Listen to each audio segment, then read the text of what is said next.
Okay, you guys, so this is Crazy Welder, and as you can see, I finally got my eGPU running. You can see it right there. I've added a bunch of modifications because, like I said before, I'm going to be trying to run this thing inside of my laptop. So what I've done here is I've made a custom EXP GDC Beast with a 90-degree PCIe port.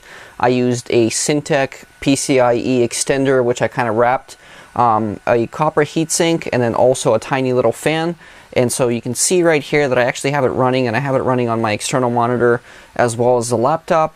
So let's just go ahead and see if we can deploy here, pick a point. And you can see it's running pretty decent. I mean, it's not running like particularly great or anything, but it runs well enough on this laptop to the point where it's actually playable. You know, again, like I said, the FPS is not incredible. I would say I'm bouncing somewhere around, you know, between 20 to like 30 FPS. But still, considering that this is like a really old, crappy Core i7 dual core, you can't really expect too much more from my machine. You know, typically the performance is a lot better on smaller maps.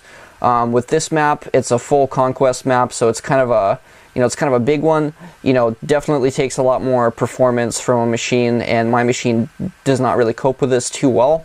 You know, currently I've got this setup running pretty well. Occasionally it does bug out and just sort of stop working.